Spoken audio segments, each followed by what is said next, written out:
na linha de frente, as tropas ucranianas que defendem a cidade de Minohad, no Oblast de Donetsk, estão dependendo de um corredor cada vez mais estreito e perigoso para poder entrar e sair da cidade, enquanto as forças russas vão cortando as últimas estradas restantes. Dois militares que lutam na área disseram à jornalista da Ukrainska Pravda, Olga Kirilenko, que todas as rotas utilizáveis de entrada e saída de Minohad estão sob constante fogo russo. Segundo os militares, a última saída restante de Minohad é descrita como uma faixa de zona cinzenta, com cerca de 2 quilômetros de largura entre a vila parcialmente ocupada de Rivne e a vila ocupada de Krasny Liman.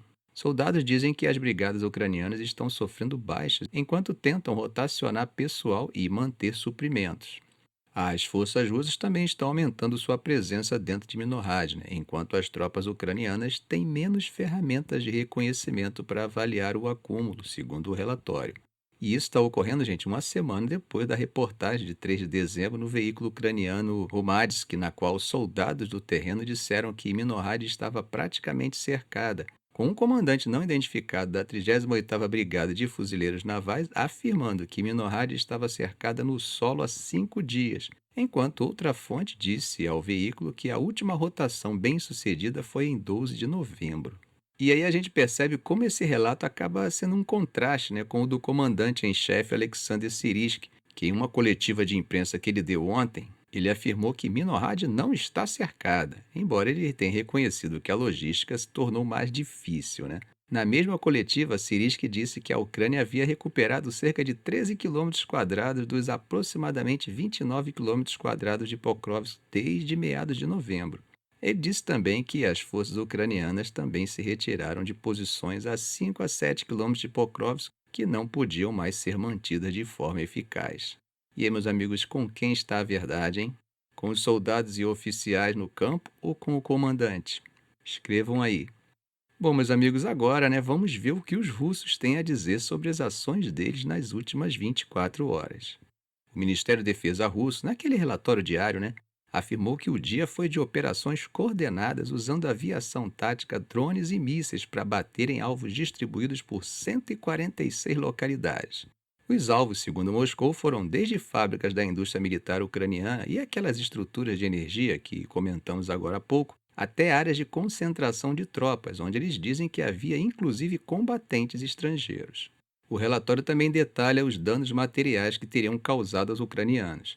Eles afirmam que destruíram 11 blindados, e aqui eles citam especificamente modelos de fabricação estrangeira, como o M113 e o Bat-UMG. Além disso, dizem que usaram fogo de precisão para eliminar 66 veículos de transporte, incluindo picapes de apoio e caminhonetes usadas para deslocamento rápido. Agora, na parte da artilharia pesada, a lista inclui a destruição de um lançador múltiplo de foguetes, um canhão de campanha e um obuseiro M77 de 155 mm. O relatório também diz que as forças russas atingiram 2 estações de radar Rada e uma estação de guerra eletrônica. Eles também relataram a destruição de 18 depósitos de munição e combustível.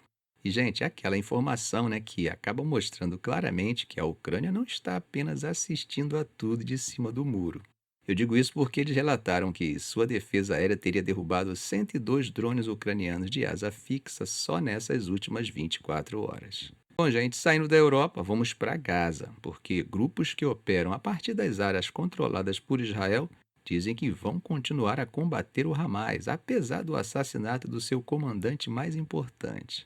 Eles dizem que estão recrutando desde o início do cessar-fogo de outubro. O surgimento desses grupos, gente, embora eles continuem pequenos e localizados, aumentou a pressão sobre o Hamas e pode acabar complicando os esforços para estabilizar uma Gaza que já está dividida, Netanyahu reconheceu o apoio israelense a grupos anti-Hamas em junho, dizendo que Israel tinha ativado clãs, embora eles tenham dado poucos detalhes desde então, Aí, na semana passada, o homem visto como o coração desses esforços para criar forças anti-Hamas, Yasser Abu Sabad, foi morto na área de Rafah, no sul de Gaza. Mas o vice dele, Ghassan Rini, assumiu e jurou continuar no mesmo caminho. Final de ano chegando, Natal, Carnaval, feriadão, a família liga. Pai, tô indo com a turma toda, tudo bem? Você fica feliz da vida, Mas aí bate aquela dúvida. Onde esse povo todo vai dormir? Sofá duro, colchão velho, improviso desconfortável. Mas aí eu te apresento esse colchão inflável que muda o jogo. De casal, confortável e com bomba elétrica embutida. Ele infla sozinho, gente, em menos de 3 minutos. É só apertar um botão e pronto. É, mas o melhor vem de manhã. Amanheceu? Você aperta um botão e ele esvazia rapidinho e vai direto para uma bolsinha discreta, deixando tudo limpo e espaçoso novamente para as crianças correrem à vontade. Nada de trambolho no meio da sala, nada de bagunça. Vem com cabeceira, 2 travesseiros, carregador, kit de reparo, tudo. É o tipo de coisa que te salva quando você menos espera, né? Te faz receber bem com conforto e sem complicação. Para conhecer, dá uma olhadinha no link que está na descrição do vídeo ou na tag que aparece aqui na tela.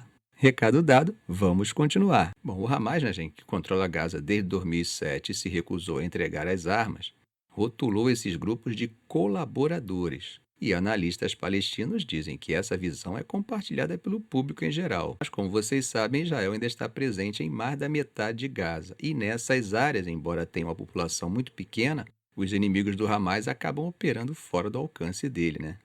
3 fontes de segurança e militares egípcios disseram que esses grupos apoiados por Israel aumentaram suas atividades desde o cessar-fogo e estimaram que eles agora têm em torno de 1.000 combatentes, tendo aumentado em 400 homens desde a trégua. E essas fontes egípcias esperam que os grupos intensifiquem ainda mais suas atividades na ausência de um acordo abrangente sobre o futuro de Gaza. Mas acrescentou que o surgimento deles acaba levantando preocupações para a estabilidade do enclave, né? Aumentando os riscos de conflito entre os próprios palestinos. Agora, gente, Israel diz que o seu objetivo é garantir que o Hamas seja desarmado e não tenha um papel no futuro governando Gaza. Em resposta a um pedido de comentário, um oficial do governo israelense disse o seguinte, abre aspas, não faltam palestinos desejando e lutando ativamente para se libertar da repressão e tirania do Hamas. Fecha aspas. Além do Hamas não ter papel futuro, quem vai governar Gaza caberá aos gazenses decidir. Fecha aspas. Mas Ghassan Ali-Khatib, um professor de estudos internacionais na Universidade de Bizei, na Cisjordânia ocupada, disse que, embora a popularidade do Hamas tenha caído por causa dos custos da guerra, os grupos anti-Hamas não têm futuro, porque são vistos pelos palestinos como colaboradores. Veja o que ele disse, abre aspas. Israel está usando eles apenas por razões táticas, particularmente para tentar desestabilizar o controle do Hamas. Fecha aspas. Um porta-voz do movimento Fatah, do presidente Mahmoud Abbas, que foi expulso de Gaza pelo Hamas e administra a autoridade palestina na Cisjordânia, disse que rejeitava quaisquer grupos armados apoiados por Israel, dizendo que eles não têm nada a ver com o nosso povo e sua causa. Bom, meus amigos, agora vamos para o Pacífico, hein? Porque o Japão teve que enviar seus caças para monitorar forças aéreas russas e chinesas fazendo patrulhas conjuntas ao redor do país. E o Ministério da Defesa japonês confirmou isso ontem, hein? A situação foi que 2 bombardeiros estratégicos russos, Tu-95, com capacidade nuclear, voaram do Mar do Japão em direção ao Mar da China Oriental para encontrar 2 bombardeiros chineses H-6 e realizaram um voo conjunto de longa distância no Pacífico. E 4 caças chineses J-16 se juntaram aos bombardeiros enquanto eles faziam um voo de ida e volta entre as ilhas japonesas de Okinawa e Miyako. Gente, não sei se vocês sabem, mas o Estreito de Miyako entre as duas ilhas é classificado como águas internacionais, tá? O Japão também detectou atividades simultâneas da Força Aérea Russa no Mar do Japão, e era uma aeronave de alerta antecipado A-50 e 2 caças Su-30. O ministro da Defesa japonês, Sekiro Koizumi, disse num post no X hoje, quarta-feira, que as operações conjuntas russas e chinesas foram, abre aspas, claramente intencionadas como uma demonstração de força contra nossa nação, o que é uma preocupação séria para nossa segurança nacional, fecha aspas. Ele acrescentou que os caças do Japão implementaram estritamente medidas de identificação de defesa aérea. Agências de notícias russas relataram que o voo conjunto russo-chinês perto do Japão durou 8 horas e citaram o Ministério da Defesa de Moscou. Os militares da Coreia do Sul também disseram ontem que 7 aviões russos e 2 aviões chineses tinham entrado na zona de defesa aérea deles. Gente, nós falamos em um de nossos últimos vídeos sobre aquele incidente no fim de semana, né? Em que caças chineses lançados de porta-aviões miraram radar em aeronaves militares japonesas. Embora Pequim tenha negado, mostra que a tensão está alta por ali, né? E tudo isso vem escalando desde aquela declaração da Takashi no mês passado de que Tóquio poderia responder a qualquer ação militar chinesa contra Taiwan.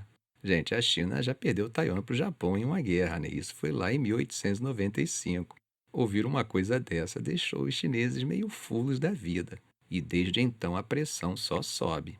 Além disso, a nova doutrina de segurança de Trump talvez tenha aberto uma janela de oportunidade importante. Afinal, se a prioridade é a América Latina, podemos intuir que o apetite de Trump pelas questões asiáticas pode sofrer um adornamento, ao menos temporário. Talvez o estranho silêncio da Casa Branca depois desses episódios deixe alguma pista sobre isso. Ficamos por aqui. Não sai ainda não. Você gostou do vídeo?